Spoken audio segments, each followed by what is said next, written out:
But they cleared me, the DVLA cleared me for driving because my eyes work in a funny way. It is true I can't really see very well, but I've got blind spot. I got a blind spot in the middle of my vision. That's just it's a little spot which when I was in South America it burnt my eyes at spotlight. And so this blind spot in the middle of my vision. I know a lot of you will probably be fully aware of this, and I'm telling you everything you know. But basically, your peripheral vision picks up the information, and your eyes are incredible, absolutely incredible. But in the middle of your vision, that's where all the detail is, and so the detail isn't always clear. But if somebody waves or something happens, I can see. Or if a rat goes across the back of the room, I will see it like that. Across the back of the room, or across the way, it's one of them. But so my eyesight's very good. It's just not working the same way as everybody else. So I have all the set list there with just individuals got lost, where, corner, fable. That's how it goes. Well, this is a song called The Last American Hero, and this is about John Glenn, the American John Glenn, because I always wanted to fly. It will never happen. They allow me to drive a van, but they will not allow me to fly a plane. It will never happen. And John Glenn, of course, used to fly a plane, but of course then he went on to fly rockets. They will allow me to drive a plane. They won't allow me to fly a plane. And they are definitely never going to allow me to get in a rocket. Join in. Here we go. This is called The Last Moment Here. This is a celebration. One man dedicated his whole life for this day. You see, that's it. Will you join in? Shall we all join in? Do you understand? It goes, whole life for this day. Simple as that. Here goes. This is a celebration. One man dedicated his whole life for this day. Of a federation, he blind navigated his whole life for this day. He told his bride he would save her from boredom. Got in a rocket, flew in supersonic. Oh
safe of the boredom.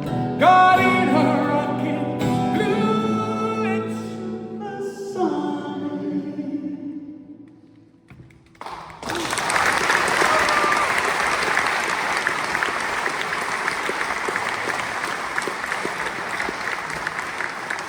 You're very wonderful, and how nice it is, you know. People are so well behaved in church, aren't they? There is an aura about churches. It's funny, everywhere you play, if you play a local club, you know, where there's a bar, everyone will chat all the way through it. You know, chat all the way through. Fair enough. I mean, they're selling beer. It's fine. It's fair enough. And you know, it's quite raucous. You know, if you're playing, in like a festival, there's, you know, sometimes there's a different attitude to everywhere you're going. If you go and play an arena, for example, I don't know if any of you guys have been to an arena at all, but if you go to an arena, what happens? They throw things at you continuously through the gig. It's just the way, I mean, for those who don't know what I'm referring to, of course, it is back to Ozzy Osbourne, when we toured with Ozzy Osbourne, and we had everything thrown at us on stage. And as we came off stage, the company manager with Ozzy Osbourne's whole group, he said, "You are the first band that's got on with our audience." We were the first band who were willing to smile as we got hit by coins, bottles, anything they could find to throw at us. But there's a story to that, because they weren't expecting us. And then they were expecting Black Label Society. And when, instead of Black Label Society, basically they got us, our band. And we happily caught bottles of urine that were thrown at us. And the biggest applause we got was for catching bottles. They'd erupt when you caught these bottles. But the thing is, a church is nice because you don't get that in churches.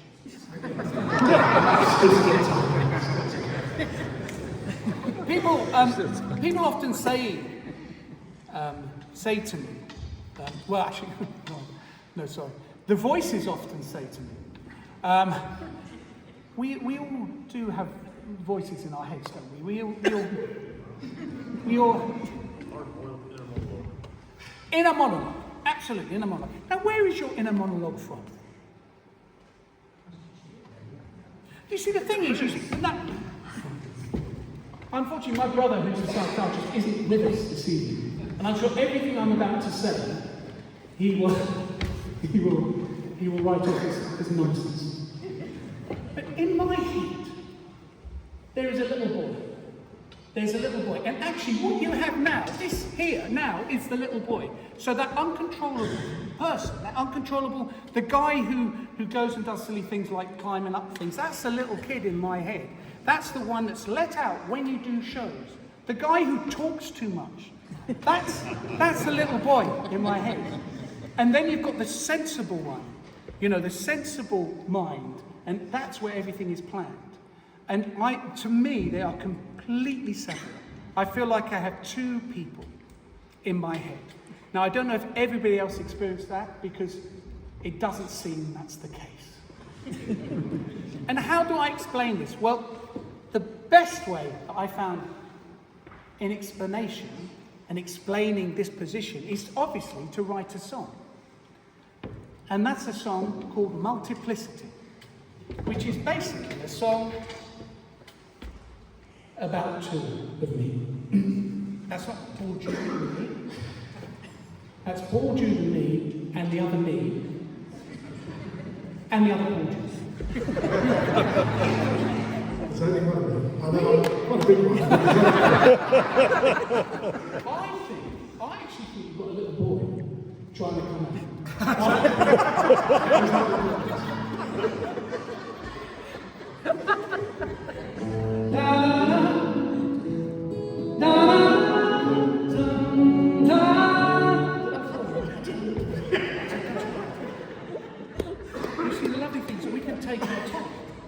We're not under pressure.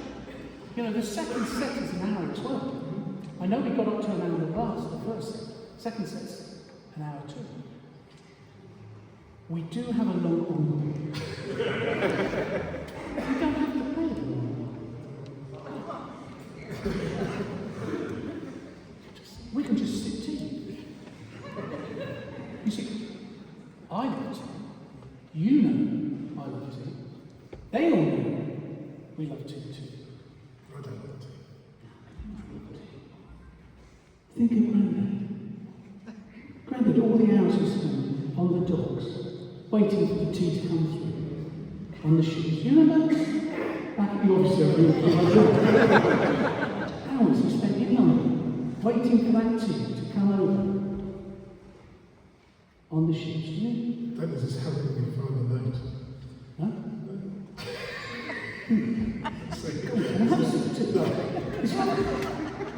So yeah, our great grandfather was actually our great grandfather. He was a tea taster, and he used to taste the tea when it came into the docks in London. And he actually moved from Yorkshire, working with Bookbond, and he went to the docks. And yeah, and perhaps that's why I love tea so much, and perhaps that's why I love the Thames so much too.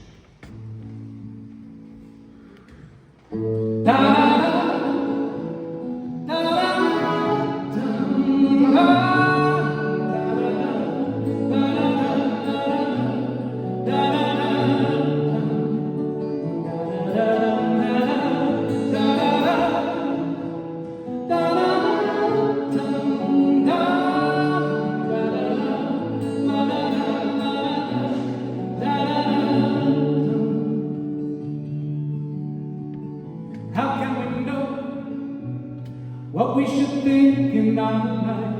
Moments gently ticking away while the reason and thought newly decided and fall together in our head.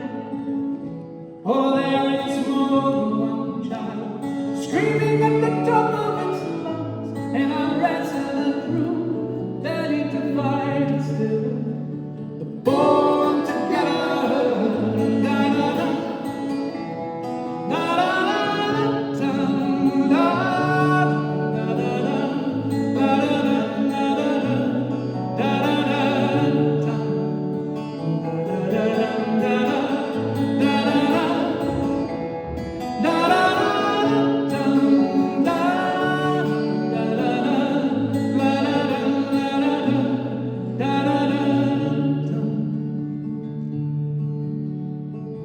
so I said, what should we make of this breath? People who believe that they're one, unaware what transpires, running around the mind is for the better. And if we have, perhaps that will drown the sound. Painted out in colors and seal, and the cure you endorse mean that they're gone for now. Gone forever.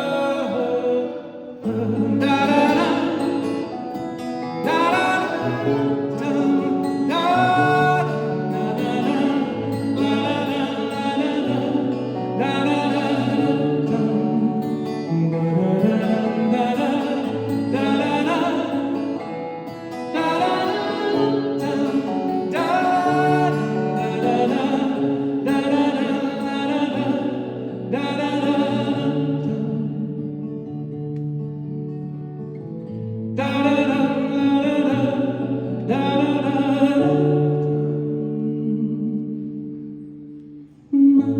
diversity, even if the world won't accept the same, even if the reasonable will call that insane, let's say it's just multiplicity.